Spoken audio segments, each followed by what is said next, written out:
لیکن آپ کو کیا لگتا تھا جب یہ فیصلہ آیا تھا 9 مئی کا اور اس کے بعد کافی لوگ ڈسکوالیفائی ہوئے، تو اس کے بعد بیٹھنا چاہیے تھا پارلیمان میں یا نہیں بیٹھنا چاہیے تھا؟ لیکن 9 مئی کے فیصلے اور بھی آئیں گے اور بھی مشکلات آئیں گی.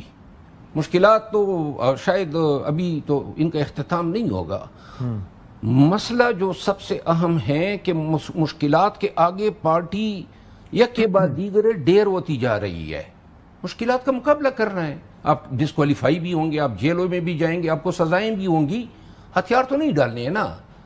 آپ نے ابھی تو مافیوں کی باتیں اس لیے تو شروع ہو گئی کہ وہ سمجھتے ہیں کہ شاید پارٹی اب اس نہج پہ پہنچ گئی ہے جہاں شاید یہ معافی میں نہیں. لیکن اس وقت بانی پی ٹی آئی جیل میں ہے، ٹھیک ہے، ان کی اہلیہ جیل میں ہے، لیکن باقی جو لیڈرشپ ہے، جو اس وقت ایم این ایز ہیں یا جو کوئی ظاہر کے عہدے رکھتے ہیں یا حکومت کا حصہ تو نہیں ہے لیکن پارلیمان میں موجود ہیں، ون وے اور دی اندر، آپ کو لگتا ہے کہ وہ جیل جانے کو تیار ہیں؟ یہ بڑا مشکل سوال ہے. جیل جانے کو تیار تو ایسے لوگ ہیں، بہت سارے ٹرین بھی ہو گئے 2-2.5 سالوں میں، کئی دفعہ جیل گئے، جس طرح میں گیا ہوں. چند ایک ایسے ہوں گے جن کے لیے جیل معنی نہیں رکھتی. میجارٹی لوگ جیل جانا پسند نہیں کریں گے. میجارٹی لوگ ایسے ہیں جن میں مزاحمت کی قوت نہیں ہے، کمزور ہیں، اور وہ ڈہ جائیں گے.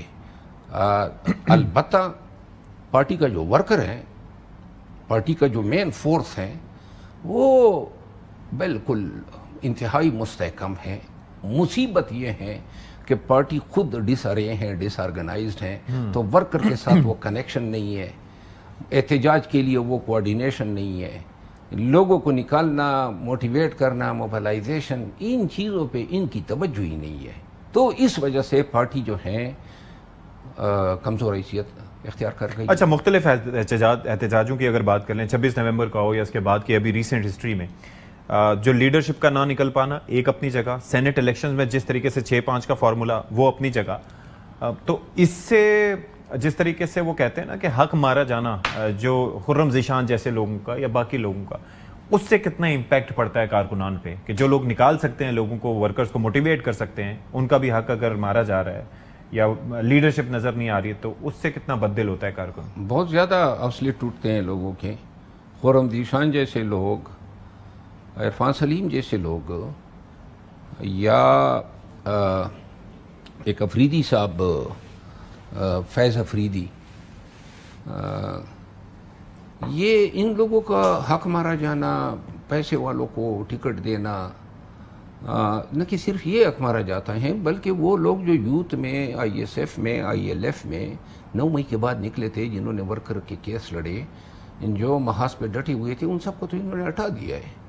پارٹی کے آرگنائزیشن پہ نئے لوگ آ گئے ہیں. گزشتہ 1 سال میں جو لوگ احتجاج کا باعث بن سکتے تھے، وہ سارے لوگ جو ہیں وہ تو چینج کرتی ہیں، اپنے لوگ لگا دیے ہیں.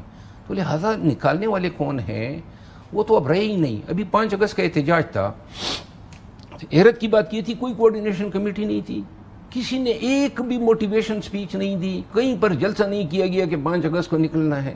عوام پہ چھوڑ دیا گیا کہ خان کہتے ہیں 5 اگست. ایک تو ڈر ہو گیا نا، آپ نے کہا کہ ڈر کا فیکٹر تھا، لیکن یہاں تو ول بھی نہیں دکھائی دے رہی نا. لیکن ول اس طرح ہے کہ قیادت جو ہے وہ مار بھی کھائی، انہوں نے جیلیں بھی کھائی، تکالیف بھی اٹھائی، اوپر سے گالیاں بھی سنی. اچھا، ان گالیوں نے جو ہے دڑن تختہ کر دیا ہے، اور ان بلنگ کلچر نے، سوشل میڈیا باپ بنی ہوئی ہے، آئے دن ہر ایک کو سناتی ہے. اور آپ بچے ہوئے ہیں یا ابھی تک آپ کا بھی نہ مجھے تو کوئی ان کی پرواہی نہیں ہے. جو لوگ گالیاں دیتے ہیں وہ ان کی کیا حیثیت ہو سکتی ہے؟ اور کوئی جنگ یہاں بیٹھ کے دیتے ہیں باہر یہ دیکھیں، انہوں نے باٹس بنائے ہوتے ہیں، جیلی اکاؤنٹس، ان پہ گالیاں دیتے ہیں. یہ تو زنخے ہی گالیوں سے شاید کوئی جنگ جیتتے ہوں گے.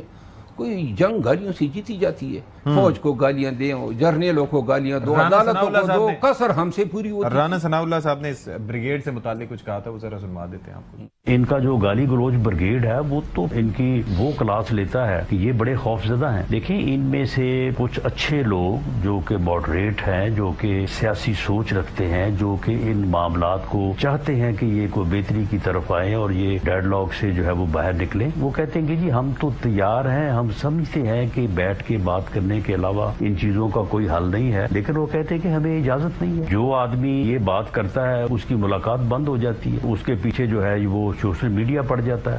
ہاں جی، کہہ رہے ہیں کہ جو آدمی یہ بات کرتا ہے اس کی ملاقات بند ہو جاتی ہے. تو اس کے اندر بھی آپ کہہ رہے ہیں کہ علیمہ خان صاحبہ یا باقیوں کا رول ہے؟ دیکھیے، گالم گلوچ بریگیڈ جو ہے نا، یہ اس کو ڈسون کرنا پڑے گا. پی ٹی آئی کے لیے بھی ایک گالی بنی ہوئی ہے، خان کے لیے بھی. پیچھے خان کی تصویر لگائی ہوتی ہیں، آگے سے لوگوں کو ماں بہن کی ننگی گالیاں دیتے ہیں. یہ پارٹی کی خدمت ہے. اور اس بدتہذیبی کے کلچر نے ہمیں دشمن بنا دیا. 91% الیکٹرانک میڈیا کے صحافیوں کو جو گالیاں پڑتی ہیں ان کی طرف سے، وہ اسی بڑے ذاتی لیول پہ جا کے سیاستدانوں کے ساتھ، یہ جو کوئی انگلینڈ گیا، کوئی امریکہ گیا، پیچھے سے نعرے اور گالم گلوچ. مجھے یہ بتائیں کہ یہ جو کہہ رہے ہیں کہ رانا صاحب نے جیسے کہ کہا کہ جو لوگ سیاسی سوچ رکھتے ہیں، اچھی سوچ رکھتے ہیں، بہتری کی طرف معاملات کو لانا چاہتے ہیں، یہ لوگ کتنے ہیں پارٹی میں اور ان کی سوچ کیا ہے؟ یعنی کہ ان کا کیا مطلب ایک اپروچ کیا ہے؟ اگر 90 مینیز ہیں تو 80% مینیز یہی سوچ رکھتے ہیں. وہ ان سے چھٹکارا پانا چاہتے ہیں، لیکن بیسیکلی ان لوگوں کو یہ گالم گلوچ بریگیڈ کو حاوی کر دیا گیا ہے پارٹی پر. ان کے بغیر کوئی فیصلہ ہو، انہوں نے کہا جی آپ، پارلیمانی کمیٹی نے کہا ہم نے جانا ہے بریفنگ پہ، انہوں نے کہا نہیں جانا ہے. ان کے ڈر سے فیصلہ ہی کس کے کنٹرول میں یہ بریگیڈ؟ دیکھیں، بریگیڈ اب تو بریگیڈ خود سر ہو چکا ہے. خود سر؟ اب تو یہ ڈالر کمانے کے چکر میں ہیں، اور یوٹیوبرز ہیں، انہوں نے اپنے اپنے فالوور بنائے ہوئے ہیں آپس میں.